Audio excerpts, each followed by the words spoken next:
everybody, Punisher88 here, coming at you once again with another Thursday review. And, as voted by you guys, tonight's winning book is Star Trek Green Lantern, The Spectrum War, issue number 2. Now don't worry, to those of you who are hoping that We Stand on Guard would have won, I'm going to be reviewing that book next week.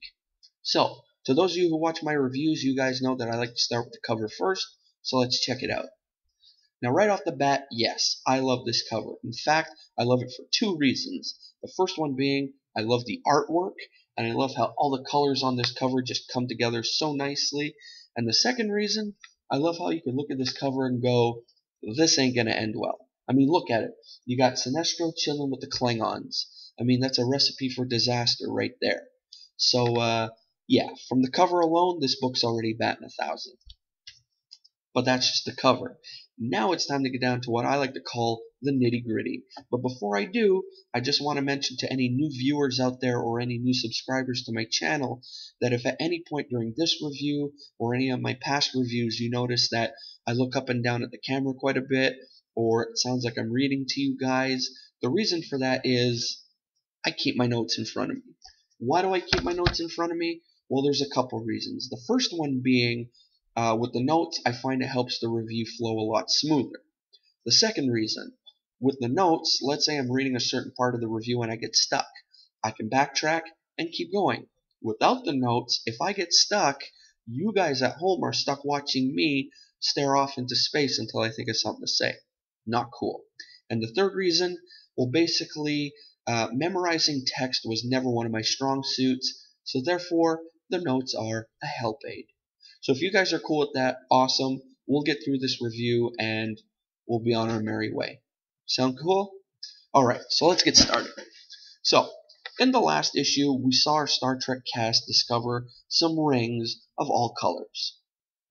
They also found the corpse of Green Lantern's friend, who is now hot on their heels as to why his skeleton is aboard their ship.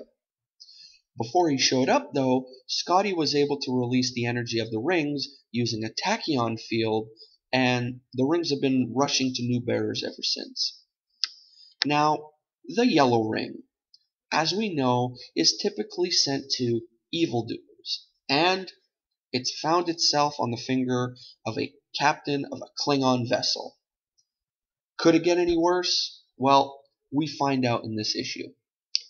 This issue, written by Mike Johnson, continues to be an exciting and fun read as he focuses on the rings finding new bearers. As the rings find their new owners, the owners use the powers of their new ring, and I think it's a nice touch. To see characters like Chekhov, for instance, enjoying the power of the blue ring. Meanwhile, the plot thickens with the evil rings as they find Romulans and other aliens to utilize their power. So essentially, the rings have changed the game as far as threats in the Star Trek universe. Now, Green Lantern is still getting his bearings in this issue, but it's clear he's going to be helping Kirk and the others figure out what is going on before the bad guys decide whole planets can be destroyed. Now, I'm not going to lie, but seeing the Enterprise running off of a Blue Lantern ring is pretty damn cool. And mixing up spaceships with these powers is a neat touch.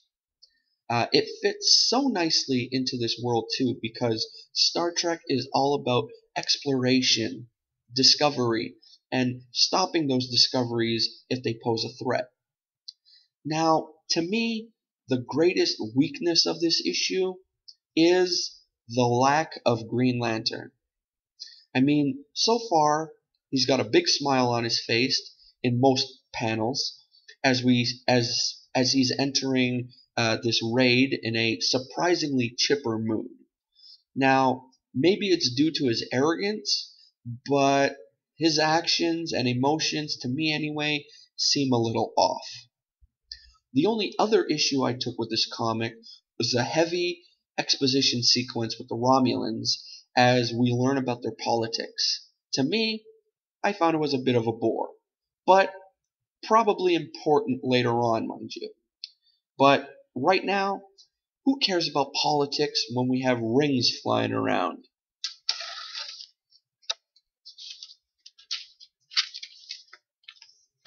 Now, the art continues to look fantastic from Angel Hernandez.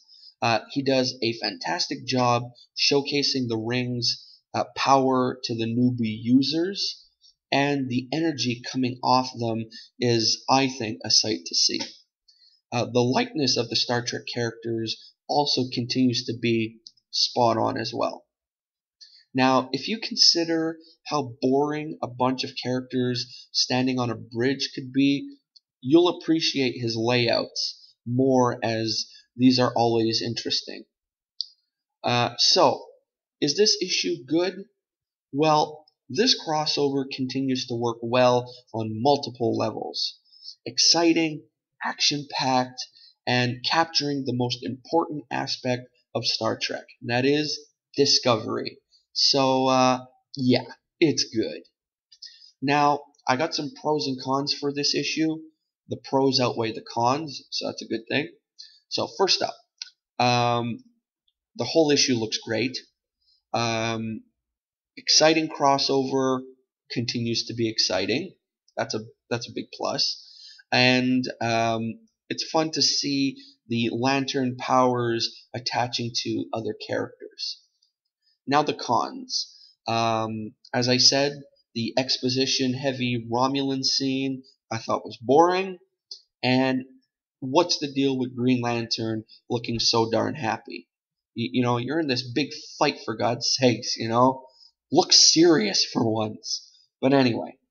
And if I had to give this book an overall rating, I would probably score it at a solid 9. That's how good I thought the book was. So, yeah.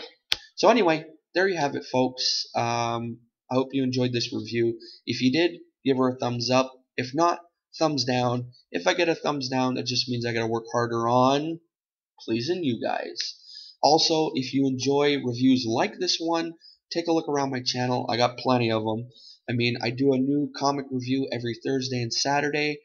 Thursday being a current book, Saturday being one of either a back issue, a hot topic book, or something that just really catches my eye. Also, if you're into unboxings, I do a new unboxing every 2 months, since I am a member of the Marvel Collector Corps. And if you're into backstories on lame superheroes, or just lame comic book characters in general, I do that as well every Wednesday. So, again, take a look around, check out any video you like, comment on anything. I love reading viewer comments. Like or dislike anything. Yes, I did say dislike, because let's face it, no one's perfect, right? And then when all is said and done, before leaving, make sure to click that subscribe button. Alrighty, so that's it for now. The next time you see me is on Saturday, and I will be reviewing that damn band. I mean, I made a promise to you guys, so I gotta come through. Alright, so I'm gonna end it here before I start babbling too much. I want to keep it under 10 minutes. Also, before I go, really quick, tomorrow marks the 1-year anniversary of me being on YouTube. So if you'd like to see me do a special video tomorrow, leave some suggestions below in the comments, and who knows, maybe I'll put them together into a video. Alrighty, so till either tomorrow or Saturday, this is Punisher 88 signing off. See ya.